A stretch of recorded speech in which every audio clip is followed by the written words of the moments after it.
Hello, everybody, and welcome back once again. It's the Wednesday night edition of Inside the Headset. We're live on Facebook, live on Twitter, and we're with our first coach, head coach of the William Blount Governors, and he's a happy one because he's a winner from Friday night, whipped up on Mo West. Coach Philip Shadowens, how you doing tonight, Coach? Doing great. How you doing, Scott? Doing great. Well, I let the cat out of the bag. You're 1-1. And had a pretty good game Friday night and came away with a win against Mo West. Talk a little bit about Morristown West. Yeah, we played well. From the get-go, took the opening drive and scored. Got a big stop, got up 10-0 early, and 23-14 at half, and then kind of put it away early in the second half. And they scored one late to make it the final 36-21. So played well on both sides of the ball. Had some busts on defense still, gave up a big play, which we have to fix, and but ran the ball the best we've run the ball since I've been here. Ran it for 300 yards and threw for another 160 something. I think we had almost 470 yards of offense, and really was able to shut their run game down, which was important because the week before they had ran for about 260, and I think they ran for 86 against us. And I think 40 of them were on one play kind of late. So really did a good job against their run game, and we were able to run the ball. So both our fronts, offensive and defensive fronts, really dominated the game, and it was fun for our kids, and it was certainly fun for us and fun for our fans, and a good win for us. Well, you get in and you have practice on Monday, had practice yesterday, finished up today, got a walkthrough tomorrow, and then you're gonna take on Ottawa. Talk to me a little bit about Ottawa. It seems like they've only played one game, according to what I can find, and they're head coached by Scott Chandler. Talk to me a little bit about the Owls, Coach.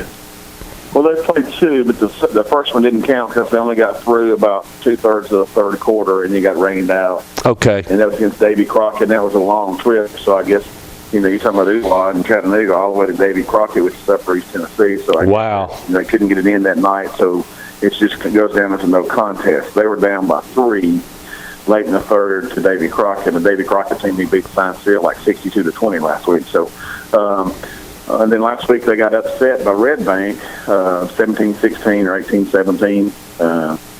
Very athletic. Ottawa is the same old Ottawa. They're very, very athletic in many positions. They're huge up front, probably average about 310 up front on the offensive line.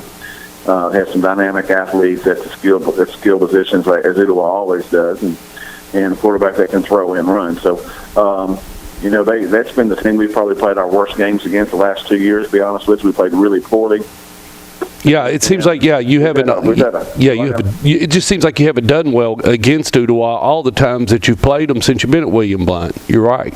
Yeah, it's been an athletic mismatch at times when we've played Ottawa, and we certainly feel like we're much better this year than we have been, and our kids certainly have some confidence with what's kind of going on early in the year, and so we've had a great week of practice. I mean, today was as good a Wednesday practice as we've had since I've been at William Blount, and our kids are eager to play, and it seems like they understand.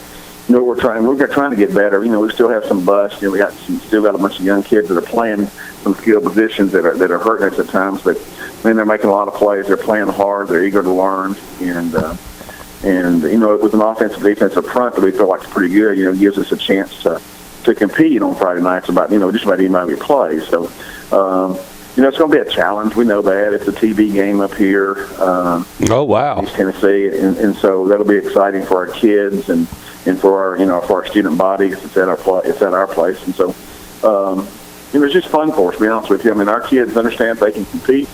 I think they kind of got that feeling in the Jamboree against Alcoa. And even though Maryville got us pretty good, I think when they came out and we gave away some stuff early, and it was 7-0 at the end of the first quarter, with us making a ton of mistakes, I think our kids kind of all of a sudden understand that, hey, we do have a chance to be competitive. We do have a chance to win football games, and we've been trying to sell that since we got here, and I think now they're starting to come around to a point where they understand we can compete. It takes. We got to do certain things really, really well, but our kids understand that, and we've had really good leadership in practice, and we're excited about Friday night.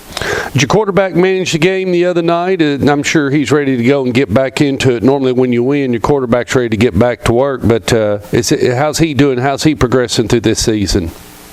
Really well. He threw the ball really efficiently. I think he threw for 120 himself. We also had a tailback pass for 40 or 50 for a touchdown, but Trey threw the ball really well, had one touchdown.